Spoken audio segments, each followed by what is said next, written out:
படைப்பின் அர்த்தம் உமா தாண்டவம், சக்தியுடன் கூடிய லீலை.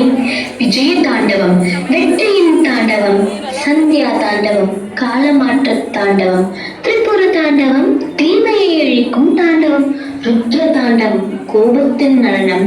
இவை அனைத்தும் திருநடனத்தின் மகிமையை வெளிப்படுத்தும் தெய்வீக அம்சங்கள்.